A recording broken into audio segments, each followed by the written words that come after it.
Wherever you sit, stand, whatever you touch, there is memory and transaction happening all the time. It must be a conscious process. If it's a compulsive process, then you will pay the price for it. It is not that this is sin, that is sin. The question is, what is your priority in your life?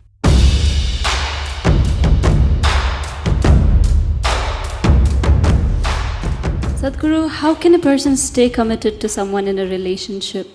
Is it natural to love someone and yet be sexually attracted to others? What should be the proper course of action that should follow, or how does one handle this? See, there is a psychological integrity, there is emotional integrity, but there is a biological integrity also. Integrity does not mean morality. Integrity means you create a situation where it works best for you.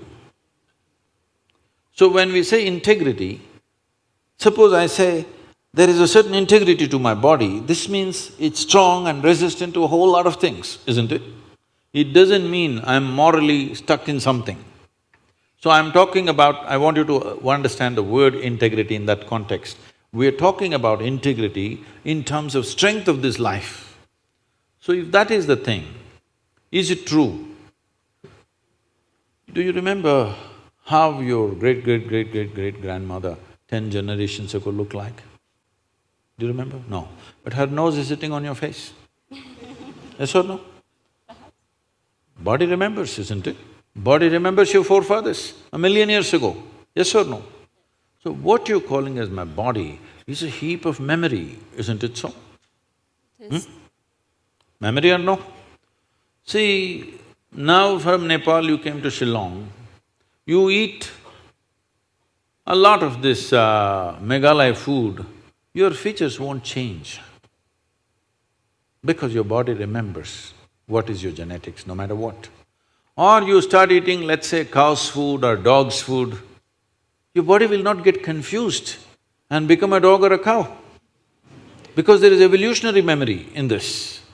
Do what you want, it never gets confused, isn't it? You start thinking I'm a dog and start barking like one, still the body won't change. Yes or no? Mentally you can, but body has such a deep-rooted memory. So this entire body, what you have, is essentially a certain integrity of memory. If that loses that memory integrity, then you will see it will become vulnerable to so many things. Now, the nature of the body is such that anything that you touch with a certain level of involvement will naturally absorb that memory. Not mentally, physically it'll absorb that memory. Traditionally in this culture we call this runanubandha. You heard of such a word? Runanubandha. What this means is physical memory that you gather.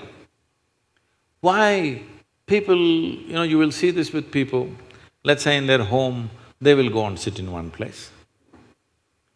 This will usually the older people you will see, they want to go and sit in the same place. They won't sit in another place. Have you noticed this? Even your dog, he comes, if he wants to sit here, he'll smell this, he'll smell that, he'll smell that, he'll smell that. And after much searching, he will settle down in that particular place. Next time you chase him somewhere, he comes, he goes and sits in the same place. Because there is memory. Today there is forensic equipment where you're sitting here right now, you went away. After 2, 3, 8 hours, if they come, not with a dog can easily do it. But with forensic equipment, we come here and just check this chair and we know it was you who was sitting here, not somebody else. So there is memory. Wherever you sit, stand, whatever you touch, there is memory and transaction happening all the time. Well, you come from Nepal, in India also it's very much there, in south is very strongly there, north maybe it's become weakened. People never give salt to another person. Do you know this? Here also? If somebody gives you salt, you say, please keep it there. Because there are certain materials which transmit memory much better than others. Salt, sesame seeds, lemons, like this, if you give traditional people, they'll say, keep it there, I will take it. because they don't want to develop runanubandha with you. Now, in India, if you see older generation of people, if you try to shake their hands, they'll do like this, because they don't want to get runanubandha with you. Because the idea is to keep the integrity of your body's memory in such a way that it doesn't become vulnerable to other things, that you become a very integrated life. If you want to nurture yourself to be a certain possibility, then you have to maintain the memory integrity. This is what runanubandha means. You keep your physical memory to the minimal. A sexual interaction is something where a huge amount of memory is taken from one to the other. So, always, not in this society, everywhere else, forever people saw the advantage of keeping that memory to the minimal. If you make that memory very complex, you will see to be at ease will become very difficult after some time. There will be pleasure, but there will be no joy in your life. You can observe people, don't go by what I'm saying. You can observe people, they will have pleasure, they will giggle all the time, but you look at them, there is no joy in them, there's no ease. Because the ease will go away with excessive memory. This is not only with sexuality, there are many other things that you do like this. Right now you see this very much in the Western societies. Wherever I go, especially in America, people will come, Sadhguru, where is my hug? I say, it must be with you. Why is it with me? It is not like at a certain moment when you feel close to somebody, you hug them. It's like all the time you have to touch people. Because today's psychiatrists are analyzing these things and saying that is because they have not been sufficiently touched by their mothers and parents at an early age. When they grow up, they're desperately longing to touch somebody all the time. All these things have a serious impact on one's life. How much physical contact when the child is born, this will determine how much physical contact they will long for later on. And the memory of what an infant picks up from the mother at that time, because till a child becomes 4.5 years of age, in many ways, energy-wise, it's not a separate life, it's still attached to the mother's body.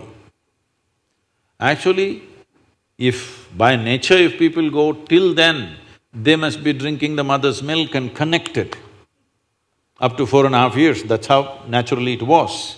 So, the energy doesn't mature. At that time, more and more memory that you get from the mother is better and better to strengthen this. But once the child begins to move out and becomes an individual, life is organizing itself. People come to me and say, Sadhguru, can you bless my daughter, can you bless my son? First thing I ask is, how old? If they say 15, 16, 18, all right. If they're over 21, I say no.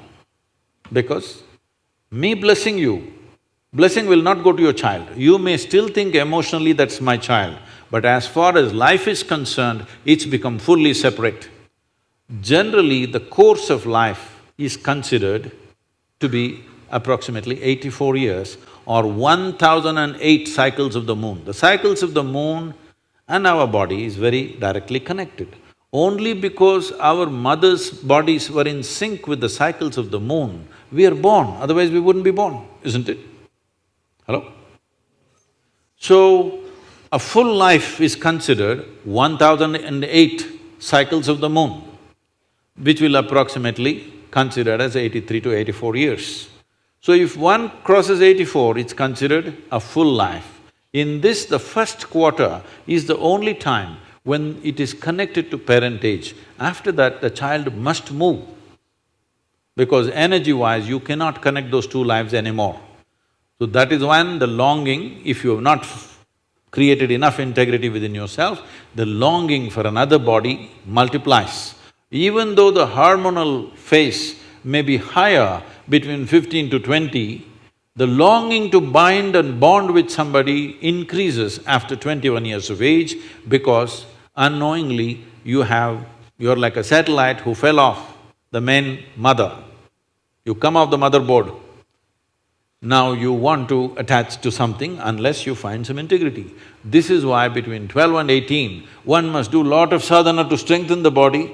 so that you don't desperately bind yourself to something or somebody. You must consciously, if you wish to take a partner, it must be a conscious process. If it's a compulsive process, then you will pay the price for it. This is not a question of morality. It is not that this is sin, that is sin. The question is, what is your priority in your life? If your priority is to make this life rise to a higher possibility, then you must be conscious. If you want to somehow live and go, it's okay.